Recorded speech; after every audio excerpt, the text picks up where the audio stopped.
வணக்கம் நண்பர்களே. தமிழ்நாடு பாலிடிக்ஸில் முக்கியமான 2 டாப்பிக்கை இந்த பதிவில் பார்க்க போகிறோம். முதல் டாபிக், தமிழக பாஜக மாநில தலைவர் அண்ணாமலை அவர்கள் நேற்று சென்னையில் ஒரு நிகழ்ச்சியில் கலந்துக்கிட்டாருங்க. என்ன நிகழ்ச்சி தெரியுமா? அந்த நிகழ்ச்சியை யார் ஏற்பாடு பண்ணியிருக்கிறதுனா ICSI ஆர்கனைஸ் பண்ணியிருக்காங்க. நேஷனல் டாக்ஸ் கான்ஃபரன்ஸில் அண்ணாமலை கலந்துக்கிட்டாரு. அந்த நிகழ்ச்சியில் வேறு யாரெல்லாம் தெரியுமா கலந்துக்கிட்டது? முக்கியமாக chief commissioner of income tax உடைய வருமான வரித்துறையுடைய சீஃப் கமிஷனர் கலந்துக்கிட்டாரு. அவர் முன்பாக அண்ணாமலை அவர்கள் ஒரு அரை மணி நேரம் ஸ்பீச் கொடுத்துருக்காரு. ரொம்ப சப்ஜெக்டாக டேக்ஸை பற்றி, இன்கம் டேக்ஸை பற்றி, டேக்ஸ் வேரியேஷனை பற்றி ரொம்ப மைன்யூட்டாக அண்ணாமலையுடைய ஸ்பீச்சை நீங்கள் ஆய்வு செஞ்சு பார்த்தீங்கன்னா 100% ப்ரொஃபஷனலாக இருந்துச்சு அண்ணாமலையுடைய ஸ்பீச்சு. பொலிட்டிஷியன்லாம் பார்த்தீங்கன்னா மேடை பேச்சு பேசுவாங்க பார்த்தீங்களா, அதுக்கு 100% அப்படியே கான்ட்ராஸ்டாக இருந்துச்சு அண்ணாமலையுடைய பேச்சு. அவ்வளவு ஃபென்டாஸ்டிக்கான ஒரு ஸ்பீச்சு. அடித்து சொல்ல முடியும், இன்றைக்கி தமிழகத்தில் இருக்கக்கூடிய அரசியல்வாதிகள்லேயே இது மாதிரி ஒரு நிகழ்ச்சியில் ப்ரொஃபஷனல் பங்கேற்கக்கூடிய ஒரு நிகழ்ச்சியில் கலந்து ஒரு அரை மணி நேரம் ஃபுல் அண்ட் ஃபுல் ஆங்கிலத்தில் பேசக்கூடிய புலமை அண்ணாமலைக்கு தான் இருக்குது அப்படிங்கிறது அடித்து சொல்ல முடியும். இது எக்ஸாஜரேஷன் கிடையாது, பெருசுப்படுத்துறது, ரொம்ப பில்டப் கொடுக்கறது கிடையாது. உண்மையிலே இது அந்த நிகழ்ச்சியை பார்த்துருந்தீங்கன்னா உங்களுக்கு புரிஞ்சிருக்கும். 30 நிமிடங்கள் chief commissioner of income tax முன்பாக அண்ணாமலை இந்த சப்ஜெக்டை எடுத்து பேசுறது அப்படிங்கிறதுலாம் வேறு லெவல்.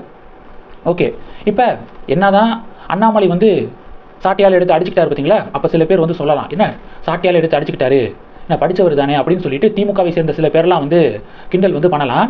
ஆனால் உள்ள டெப்த்தாக போய் பார்த்தீங்கன்னா அண்ணாமலை ரெண்டையும் பேலன்ஸ் பண்ணுறாரு.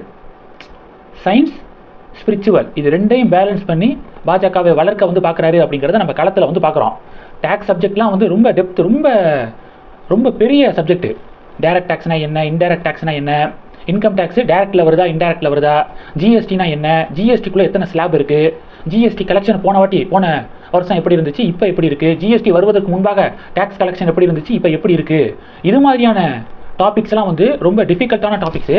அதை அண்ணாமலை வேறு லெவலில் பேசியிருக்காரு அப்படிங்கிறதான் இப்போ பெரிய பாராட்டுக்குரிய ஒரு விஷயமா நேற்றுலேருந்து இப்போ பகிரப்படுது. இப்போ விஷயத்துக்கு வரலாம். இந்த ஜிஎஸ்டி பற்றி சில பேருக்கு புரிதல் இல்லை. உதாரணத்துக்கு திமுகவினர் சமீபத்தில் அண்ணாமலை சாட்டியால் அடிச்சுக்கிட்டார்ல, அதுக்கு ஒரு போஸ்டர் ஒட்டியிருந்தாங்க. நம்ம சேனலில் கூட நான் சொல்லியிருந்தேன்.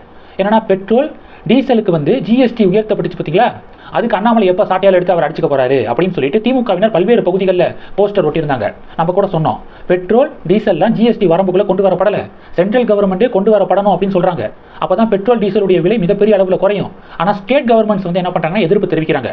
ஏன்னா அவங்களுக்கு வரக்கூடிய வருவாய் பாதிக்கப்படும் அப்படின்னு சொல்லிட்டு அப்போஸ் பண்ணுறாங்க மாநில அரசுகள் அப்படின்னு சொல்லிட்டு நம்ம ஒரு விளக்கம் கொடுத்துருந்தோம். இந்த ஜிஎஸ்டி அப்படின்னாலே ரொம்ப ஒரு பெரிய பயமுறுத்துறாங்க மீடியாக்கள். ஜிஎஸ்டினா வேற ஒன்றும் கிடையாதுங்க. ஜிஎஸ்டி வருவதற்கு முன்பாக பல்வேறு பேரில் டேக்ஸ் இருந்துச்சு. கண்ணா பின்னான ஸ்லாப் இருந்துச்சு. 35%, 30%க்கு மேலெல்லாம் பல்வேறு பொருட்கள் மீது வரி இருந்துச்சு. ஆனால் ஜிஎஸ்டி அப்படிங்கிற பேரில் பல்வேறு பெயர்களில் விதிக்கப்பட்ட டேக்ஸை ஜிஎஸ்டி அப்படிங்கிற அந்த ஒரு போர்வைக்குள்ளே கொண்டு வராங்க. கொண்டு டேக்ஸ் ஸ்லாபை ஃபிக்ஸ் பண்ணுறாங்க. மேக்ஸிமம் 28% தான் அப்படின்னு சொல்லிட்டு ஃபிக்ஸ் பண்ணுறாங்க. 0லேருந்து ஸ்டார்ட் ஆகுது. 0%, 5%, 12%, 18%, 28% அப்படின்னு சொல்லிட்டு ஸ்லாபை ஃபிக்ஸ் பண்ணி முன்னாடி ஜிஎஸ்டிக்கு முன்பாக கூட இருந்த பொருட்கள் இருக்குது பார்த்தீங்களா, டேக்ஸ் கூட இருந்ததெல்லாம் குறைச்சி ஃபிக்ஸ் பண்ணுறாங்க. இதுதான் ஜிஎஸ்டி. இதை மீடியாக்கள் ஈஸியாக மக்களுக்கு புரிய வைக்க முடியும். ஆனால் நம்ம ஊர் மீடியாக்கள் புரிய வைக்க விட மாட்டாங்க அப்படிங்கிறது தான் யதார்த்தமான உண்மை. ஏன்னா இந்த ஜிஎஸ்டியை வச்சு அரசியல் கட்சிகள் பாலிடிக்ஸ் பண்ணுறாங்களே, அதனால மக்களுக்கு புரிய வைக்கிற மாதிரி தமிழக மீடியாக்கள் செயல்பட மாட்டாங்க. சரி, நம்ம சொல்லலாம், ஜிஎஸ்டி வருவதற்கு முன்பாக சில பொருட்களுக்கு எத்தனை % டேக்ஸ் விதிக்கப்பட்டுச்சு, ஜிஎஸ்டி வந்ததுக்கப்புறம் அது எவ்வளவா குறைக்கப்பட்டுச்சு அப்படிங்கிறத நான் ஷார்ட்டாக சொல்லிடுறேன். அரிசியிலிருந்து ஆரம்பிக்கலாம். அதான் ரொம்ப மிக முக்கியமான ஒரு பொருள். அரிசி ஜிஎஸ்டி வருவதற்கு முன்பாக அரிசிக்கு 2.75% அரிசிக்கு டேக்ஸு.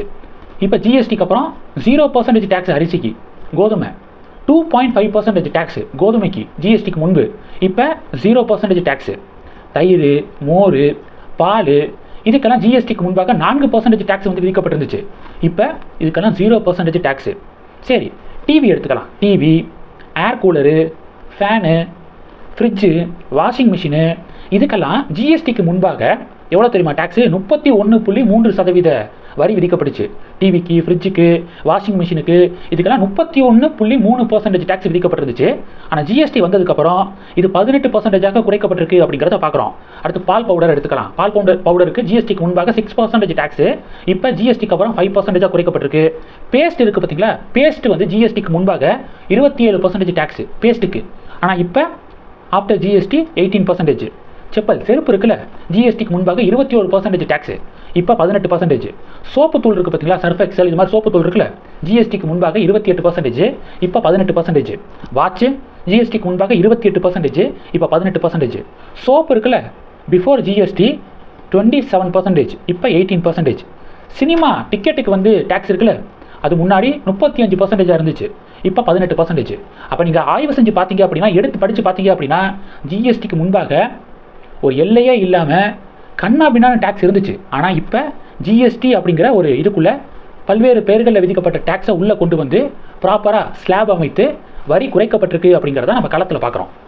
இதுதான் உண்மை. இந்த மாதிரி விஷயங்கள்லாம் மீடியாக்கள் புரிகிற மாதிரி எடுத்து சொன்னால் பொதுமக்கள் புரிஞ்சுக்குவாங்க. ஆனால் சொல்ல மாட்டாங்க மீடியாக்கள். ஏன்னா அதை வச்சு அரசியல் நடக்குதுல, அதை தெரியப்படுத்த மாட்டாங்க அப்படிங்கிறத பார்க்குறோம். சில விஷயங்கள் மக்களுக்கு தெரியாமையே இருக்கணும் அப்படின்னு மீடியாக்கள் நினைக்கிறாங்க, அரசியல்வாதிகள் மாதிரி. அதில் இந்த ஜிஎஸ்டி டாப்பிக்கும் ஒன்று. எப்படி ரேஷன் கடையில் மத்திய அரசாங்கத்துடைய கான்ட்ரிபியூஷனில் தான் அதிக பொருட்கள் வந்து கொடுக்கப்படுது அப்படிங்கிறது ஈஸியான விஷயம், எல்லாத்துக்கும் புரிஞ்சிடும். ஆனால் மீடியாக்கள் அதை சொல்ல மாட்டாங்க. இது மாதிரி அரிசிக்கு மத்திய அரசாங்கத்துடைய பங்கு எவ்வளவு, மாநில அரசாங்கத்துடைய பங்கு எவ்வளவு அப்படின்னு எடுத்து போட்டால் பொதுமக்களுக்கு தெரிஞ்சு போயிடும். ஆனால் அதை டச் பண்ண மாட்டாங்க மீடியாக்கள். அது மாதிரியான டாபிக் வரிசையில் தான் இந்த ஜிஎஸ்டியும் ஒன்று அப்படிங்கிறத சொல்லிட்டு இந்த வீடியோ முடிக்கிறேன். இந்த டாப்பிக்கை பற்றி உங்களுடைய பார்வைகளை மறக்காமல் கமெண்ட் பண்ணுங்கள். இந்த வீடியோ பிடிச்சிருந்துச்சுன்னா லைக் பண்ணுங்கள், ஷேர் பண்ணுங்கள். மறக்காமல் நம்ம சேனலை சப்ஸ்கிரைப் பண்ணுங்கள். மேலும் நம்ம சேனலுக்கு சப்போர்ட் பண்ணணும் அப்படின்னு ஆசைப்பட்டீங்கன்னா, நான் பேசக்கூடிய வீடியோக்கு கீழே நன்றி அப்படிங்கிற ஆப்ஷன் இருக்குது, அதை கிளிக் பண்ணி உங்களால் முடிந்த தொகையை சேனல் வளர்ச்சிக்காக கொடுத்து உதவி செய்யலாம். இல்லை ஜாயின் பட்டனை கிளிக் பண்ணி நம்ம சேனலுக்கு மெம்பராக வந்து ஆகலாம். நன்றி. ஜெய் ஹிந்த்.